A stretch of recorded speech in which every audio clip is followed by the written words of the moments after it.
అనగనగా ఒక ఊరిలో ఒక రాజు ఉండేవాడు. ఆ రాజుకు 7 కుమారులు ఉండేవాళ్ళు. వాళ్ళు వేటకని బయలుదేరి చేపలు పట్టడానికి వెళ్తారు. 7 కుమారులకు 7 చేపలు పడతాయి. ఆ చేపల్ని ఎండేస్తారు. 6 చేపలు ఎండిన తర్వాత ఒక చేప ఎండదు.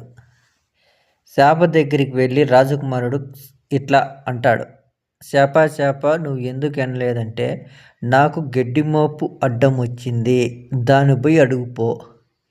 సరే అని రాజకుమారుడు గడ్డి మోపుని అడుగుతాడు. నా గడ్డి మోపు ఇలా సమాధానం ఇస్తుంది, ఆవు మేయలేదని. ఆవు దగ్గరికి పోయి ఇలా అంటాడు, ఆవు నువ్వు ఎందుకు మేయలేదు, జీతగాడు నన్ను మేపలేదు. జీతగాడి దగ్గరికి వెళ్ళి అడగగా, నాకు అవ్వ బువ్వ పెట్టలేదు, అవ్వ బువ్వ ఎందుకు పెట్టలేదని అడిగితే పిల్లవాడు ఏడుస్తున్నాడు. పిల్లవాడి దగ్గరికి వెళ్ళి, పిల్లవాడా నువ్వు ఎందుకు ఏడుస్తున్నావు అని అడిగితే, నన్ను సీమ కుట్టింది. సీమ దగ్గరికి వెళ్ళి, సీమ నువ్వు ఎందుకు కుట్టినావు అని అడగగా, నా బంగారు పుట్లో ఏళ్ళు పెట్టి నీ కుట్టనా అంటే, ఒక పని జరగడానికి పలు రకాల పనులు అవసరమని ఈ కథలో తెలిసి వస్తుంది.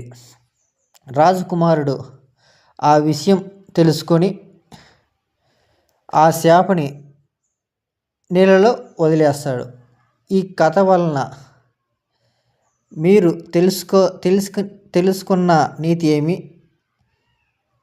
ఏ చిన్న పనికైనా పెద్ద మొత్తంలో పనికైనా చిన్న మొత్తంలో అవసరం తప్పనిసరి అని తెలుస్తుంది.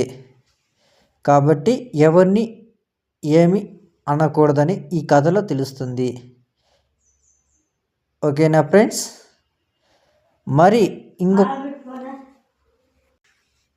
మరి ఇంకొక కథలో మళ్ళీ కలుసుకుందాం ఫ్రెండ్స్. నీతి కథల సమాహారమే ఈ గణేష్ గాడి వినోదాల విందు. బాయ్.